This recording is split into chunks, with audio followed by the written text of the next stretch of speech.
being in your 50s now, is there one variable that you found has really changed for you guys? Like whether it be like intensity of effort, frequency, like how often you guys can train as far and recover, right? Is there a specific variable or variables that have really changed that stand out to you now? You wake up in the morning, you're like, oh man, like this is going to be this is going to be a tough day. Like something where it's been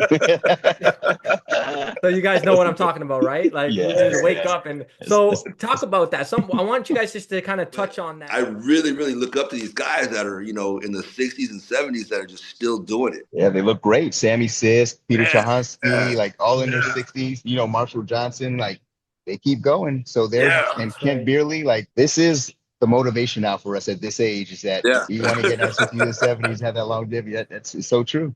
And that's amazing you brought that up because I'm betting that there's similarities in the way you all train now. Correct.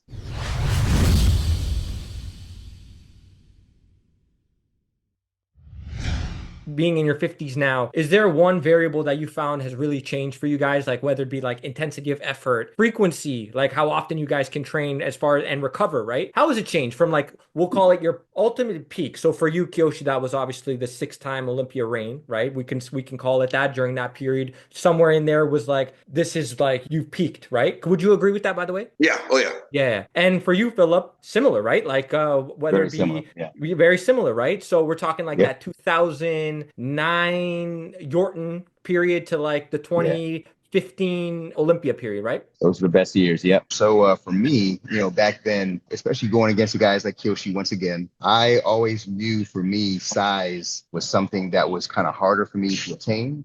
So when I lifted and I had a great workout partner that was in the military with me, we worked out heavy and I was doing, 4 or 5 plate squats, as heavy bench as I can go, deadlifting, all that good stuff. So, back then I could train insane with heavy weight Yeah. without having to worry about the aches and pains that I'm, really seeing on a daily basis now in my 50s. And so I can't train like that anymore. I can't, I mean, my squats, I'll be lucky if I can do like 2 plates and a 25 on the side, and that's like max because I've got lower back injury, spinal stenosis. It's rough, and so I really have to do like leg presses for leg size. Because I can't do the heavy squats, my glutes don't come in like they used to. So I have to focus more on like straight, RDLs and lunges and things like that. All those things, this training has to just change from what I used to do. That used to be the bread and butter for having that size and density on my physique. I'm never going to get that back. So I really have to have a lot more volume compared to the way I used to work out back in the day, just to make sure I have those extra reps and, weight.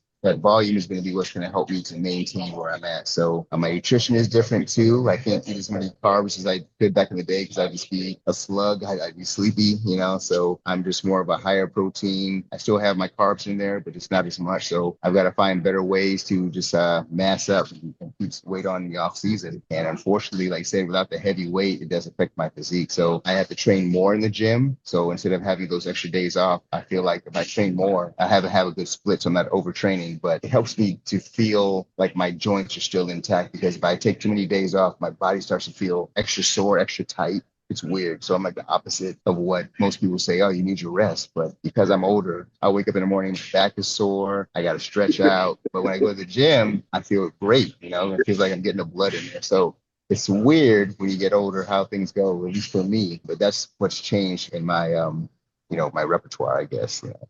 Mm. And Kyoshi, before you go, I just want to mention this. See, that's so interesting because obviously, like you had mentioned, and we talked about this last time, Philip, where you had experimented with less training frequency, but based on where you're at now in your life and the way you train and your, how do you say it, your way of training as well, Right. you're not training as heavy like you once could because you physically can't, right? Like your body can't Physically take can't. that, right? So Cannot take it. having yeah, so doing the less days in the week is that's not going to benefit you almost, right? In that It's same not. way as it would say like Ben Howard, who we spoke about last time, where this Correct. guy's yeah, he's training really He's got heavy 3 days load. a week. Yep. Yeah, so that's where that difference comes in. So I find that's what's interesting. But see now, Kiyoshi, you're shaking your head. Let's hear from you. Let's hear you. I'm on the same page as Philip. Back then, man, yeah, I could squat, do all the stuff. Now, I haven't squatted in about, my last video was probably like, I'll say about 2 years ago, a year and a Yeah, half that makes ago, two sense. years Yeah. ago. It's just my lower back just says no, it just says no now. Yep. And, so I have to find different ways. I can't even do RDLs anymore. Everything's so tight. and it Yeah. hurts. You know, I have compression in my lower back, and it's just certain things that you can't do anymore. I can't go heavy as I used to. So I just stick to a slower movement, lighter weight, more repetitions. But I'm on the agreement with Phil, man. It's like if I take like 2 days off, yeah, I'll feel a little bit better because of course I feel rested. But I get back into the gym, and it's just like my joints and everything starts to hurt again. I'm like, why the hell is everything hurting?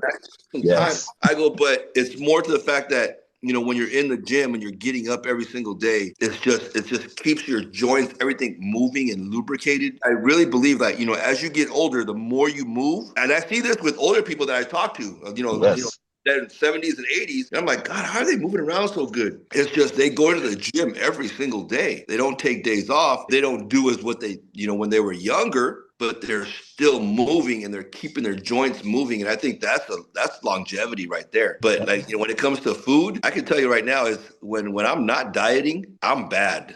And and it's because I go out to dinner with my girlfriend and I go out to dinner with my daughter and we eat and it's just not, sometimes it's not good. But when I'm in contest prep, like right now, I feel like 500 times better because I'm eating what I'm supposed to be actually eating. You know, I'll have my protein and, you know, I'm eating like 6 to 8 times a day in smaller meals. And I'm lucky enough to be able to eat carbs, not like Phil, but, you know, I have my carbs because I'd go crazy. But, you know, I eat a lot. I can tell you this, I eat a lot healthier. It's very, very, very beneficial because I know what it does to my body when I don't eat healthy and I'm not moving around. But now, I mean, I do belted squats. I can't do regular squats anymore because it just hurts. The other day when I was doing legs, it takes me about 45 minutes to get warmed up in the extension machine just to get to like a normal weight. Everything is like, oh, I didn't feel good. It takes like 45 minutes just to, you know, get warmed up. You know, got to stretch and go through the whole, that's longer than a workout takes. True. So that's why my workouts take like 2 hours because 45 minutes is just warming up. You know, Doug, I remember Doug Miller talking about that as well. Doug Miller, he was talking about that when I spoke to him about how he has to warm up way longer now and just to be able to, in a way, survive these workouts. And he's a young, I was gonna say, and he's still young. Still, yeah, but you know, you've seen how he trains. But you've seen how he trains. So that's probably why too. Right. And it already changed. So imagine it's going to change more, right? So, but you know, this is what's interesting and fascinating. Wisdom. You look back at your former self. Do you think you could have got that way if you hadn't done that type of training? Like, do you think what would you have done different? And still nothing. No, everything that happened, it built the foundation where we're at right now. It's just that father time, you know, it happens. Yeah. You can't escape it. Can't escape it. No, you can't. That's right. You can learn from it. Yes, you could learn from it. Yeah. That's true because it's like you could be stubborn and still try to train the way you did and be going in that direction of Ronnie Coleman, the king, 8-time Mr. Olympia. Respect to his names, respect to him, of course. But obviously, look what he had gone through from a physical standpoint, and then how that takes a toll on you mentally, right? Right. Yeah. Our bodies can't do it. Yeah. I'll tell you this, like, you know, when you compare like the natural side, if you look at a lot of these guys, and I look up to them a lot, like in the INBA, like your Michael Forensics, and if you look at the older guys in the INBA, these guys are just like in incredible shape. A lot of these guys are in their late 60s and 70s. I'm hoping to get to that. I'm hoping to stay there where they're at because, you know, it's incredible of what they're moving. You know, I watch their workouts on their videos posted and I'm like, gosh, but these guys do it every single day. And I'm just in my head, I'm thinking, I'm really hoping and praying that I could get to that level. And I really look up to these guys. And I haven't told them that, but I really, really look up to these guys that are, you know, in the 60s and 70s that are just still doing it. Yeah, they look great. Sammy Sisk, Peter Shahansky, like all in their 60s. You know, Marshall Johnson, like they keep going. So and Kent Beerley, like this is the motivation now for us at this age is that we want to get in our 60s and 70s, have that longevity. It's so true.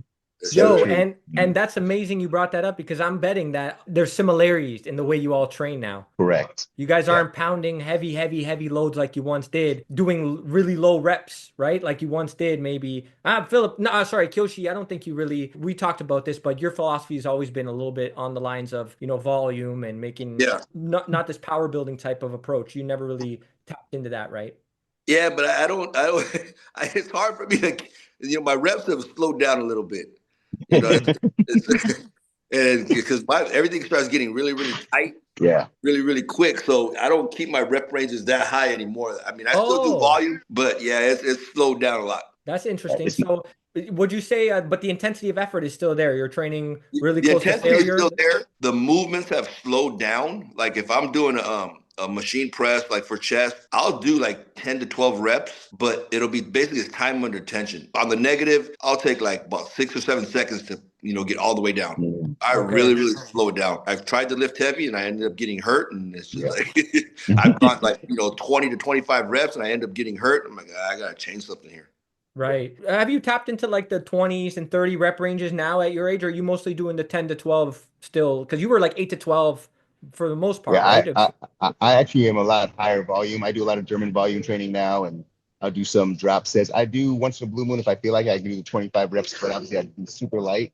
But I've been Mm, doing kind of German volume where I would do like a set of 15 for something, and I'll change to another exercise right away with no rest and do another set of 8 just to just destroy that muscle group. But just like Kiyoshi said too, I love to do time under tension, especially when I'm warming up because I can't go heavy. So I would rather like do something to have that time under tension to get my muscles lubricated, tendons ready for a little bit heavier weight. But I'll stay on a low weight for like 4 sets before my body's even ready for like the next heavier sets. And it's tough. But then once I warm up, I'm great. It's good to go. And I feel great right. for the next couple hours. And I lay in bed sore, beat up, and have to, do the same thing the next day. Yeah. It's just what it is. And it's still 5 to 6 days for both of you guys. Did anything change from the last time we spoke? I'm Yeah. at 4. 4. I'm on a 3 on and 1 off, 3 on 1 off. Yeah, basically, yeah. Yeah. Okay. Okay. All right. So similar. Kyoshi, you Yeah. dropped a little bit in frequency, but you made it up in maybe other ways, right? Right now, the only reason I've done that is because I coach softball on the weekends. Well, I coach Oh softball, yeah. I coach high school softball, and I coach girls travel softball. So my time is hard on the weekends. So basically, my weekends are like I got to do my cardio. I don't train, and then so I'll go, 2 on 1 off, 2 on 1 off. But I'm coaching on the weekends, so it's a little bit different. Gotcha. Gotcha. So, Nice. yeah.